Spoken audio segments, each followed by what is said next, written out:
नमस्कार दोस्तों, welcome our YouTube channel एग्ज़ामोफोबिया। आज मैं आप लोगों के सामने एक महत्वपूर्ण न्यूज़ लेके आया हूँ जो शायद इस वर्ष की सबसे बड़ी भर्ती होती, यानी आप समझ गए होंगे 69,000 शिक्षकों की भर्ती। और जैसा एज़ यूजुअल हमेशा यूपी में निकलने वाली सर्विसों पर पड़ता है असर, बिना आप ये समझ लें बिना सैनिटाइज हुए कोई भी यूपी सरकार की वैकेंसी अपने गंतव्य तक या अपने अंतिम पड़ाव तक नहीं पहुंचती है। तो ये जैसे पहुंच रही थी और तेज़ी से पहुंच रही थी। जैसे अगर हम इसके बारे में बात करें कि जनवरी में इसका एग्ज़ाम हो गया था 69,000 शिक्षक भर्ती परिषदीय स्कूलों के, और एग्ज़ाम भी टाइम पे हुआ, फिर इसका रिज़ल्ट भी सही टाइम पे निकला, तब तक ठीक ठाक सब चल रहा था। और अभी हाल ही में पिछले हफ्ते यूपी सरकार ने परिषदीय स्कूलों में टीचरों की भर्ती के लिए रिज़ल्ट घोषित किया, और रिज़ल्ट निकलने के बाद से ही एज़ अपनी पुराने ढर्रे पे भारत यूपी की वैकेंसी आ गई और इसे इलाहाबाद हाई कोर्ट की लखनऊ बेंच ने सैनिटाइज़ कर दिया, यानी सैनिटाइज़ करने की प्रक्रिया शुरू कर दी। आप लोग कहेंगे कैसे सर? ऐसा हुआ कि कुछ क्वेश्चनों पे याचिकाकर्ताओं ने क्या किया, आपत्ति उठाई। आपत्ति ये उठाई गई है कि जो आयोग ने जो आंसर दिए हैं वो गलत दिए हैं, पहली यही कहा गया है। और दूसरी आपत्ति ये रही कि आपने सवाल सही से नहीं पूछे आयोग ने।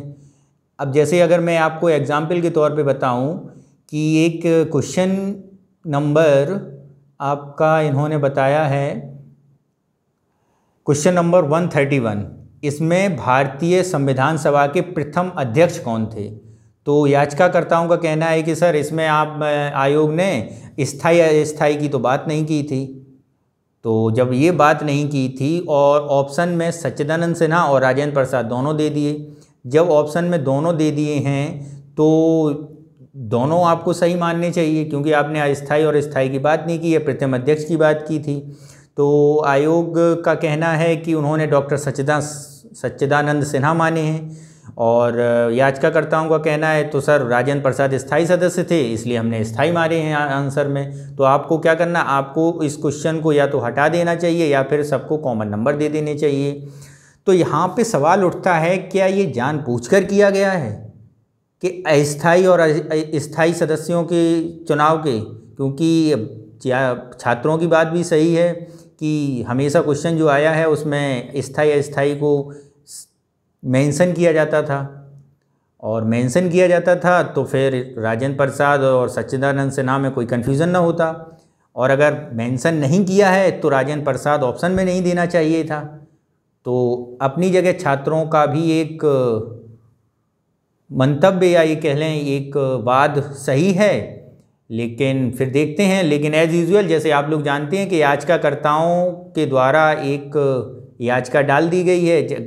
पिछले कल यानी आपकी 3 जून को पहली सुनवाई हुई, तो उसमें बेंच ने अपना निर्णय क्या कर लिया है, सुरक्षित रख लिया है, और यूजीसी को निर्देश दिया है कि आप इसके वास्तविक आंसर जो हैं वो आप मेंशन करिए, आयोग एक समिति बना के आंसर भेजिए। तो देखते हैं इसमें क्या होता है। अंतिम अगली सुनवाई 12 जुलाई कर दी गई है, यानी जो इस लॉकडाउन के पीरियड में जो छात्रों को नए 69,000 टीचर मिलने थे वो टीचर भी रुक गए, और वैकेंसी का भविष्य देखते हैं क्या हो। हम आशा करते हैं कि छात्रों को के साथ इंसाफ हो और वैकेंसी अपने मंतव्य तक, अपने गंतव्य तक, या जो आज इतने लॉकडाउन के पीरियड में और इतनी बीमारी पेंडेमिक की मार झेलते हुए मुख्यालयों पर खड़े रहे, बैठे रहे, कई लोग, कई जगह तो खबरें आईं कि लोग बेहोश हो गए और सोशल डिस्टेंसिंग की धज्जियां उड़ाई गईं। इन सब बातों को ध्यान रखते हुए भी अगर नहीं सरकार और आयोग अपनी गलतियों को सुधारता है और वैकेंसियों को सीधे सीधे बिना कोर्ट में सैनिटाइज हुए आज सैनिटाइज का आजकल दौर है, तो बिना कोट के सैनिटाइज हुए सीधे अगर छात्रों को मिल जाएं तो ज़्यादा बेहतर रहेगा। देखते हैं हम लोग कि 12 जुलाई को क्या होता है। अभी आयोग ने, कोर्ट ने यूजीसी को निर्देश दिए हैं कि आप आंसर सबमिट कराइए। ठीक है, अगर हम क्वेश्चनों की बात करें कौन कौन से क्वेश्चन है, तो एक क्वेश्चन नंबर 143 है, शैक्षिक प्रशासन उपयुक्त विद्यार्थियों को उपयुक्त शिक्षकों द्वारा समुचित शिक्षा प्राप्त करने योग्य बनाता है, जिससे वे उपलब्ध साधनों का उपयोग करके अपने प्रशिक्षण में सर्वोत्तम को प्राप्त करने में सार्थक समर्थ हो सकें। यह परिभाषा दी गई है। अब ये क्वेश्चन था। अब इस क्वेश्चन का जो आंसर की जो आयोग ने डाली है, उसमें डाला है विकल्प संख्या 3 वेलफेयर ग्राह्य बताया गया, जबकि याचिकाओं ने कहना है कि इंग्लिश वर्जन अलग था। एज यूजुअल, यानी हिंदी और इंग्लिश का ग्रामेटिकल मिस्टेक इतना होता है कि छात्रों को तो कन्फ्यूज़न होना ही लाजमी है। ठीक है, तो इसमें तो ग्रामेटिकल मिस्टेक का पेज फंस रहा है। दूसरा आपका क्वेश्चन नंबर 39 है, नाथ पंथ नामक संप्रदाय का प्रवर्तक कौन था।